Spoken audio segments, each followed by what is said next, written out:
ഓം അമൃതേശ്വര്യൈ നമ. അമ്മയുടെ സ്പെയിൻകാരിയായൊരു ഭക്ത ഉഗാണ്ടയിൽ കുറച്ചു കാലം സേവ ചെയ്തു. അവിടെ വച്ച് അവർക്ക് ഗുരുതരമായ രോഗബാധയുണ്ടായി. അസുഖം കുറഞ്ഞപ്പോൾ അവർ ഓടിയെത്തിയത് അമൃതപുരിയിൽ. അവർ അവിടെ ചെല്ലുമ്പോൾ അവിടെ ചോദ്യോത്തരവേള നടക്കുകയായിരുന്നു. അവർ അമ്മയോട് ചോദിച്ചു, അമ്മയുടെ മക്കൾ ഈ ലോകത്ത് എങ്ങനെ പ്രവർത്തിക്കണമെന്നാണ് അമ്മ ആഗ്രഹിക്കുന്നത്?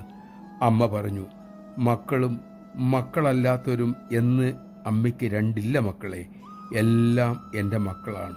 ഒരൊറ്റ മനുഷ്യകുലം, അവർ ഒരുമിച്ച് കഴിയണം. പണ്ട് വൈദ്യന്മാർ അട്ടയെക്കൊണ്ട് കടിപ്പിച്ച് ദുഷിച്ച രക്തം കളയുമായിരുന്നു. അതുപോലെ കാളി അവളുടെ മക്കളുടെ അഹന്തയും എടുത്തു കളയുകയാണ്. നമഃശിവായ.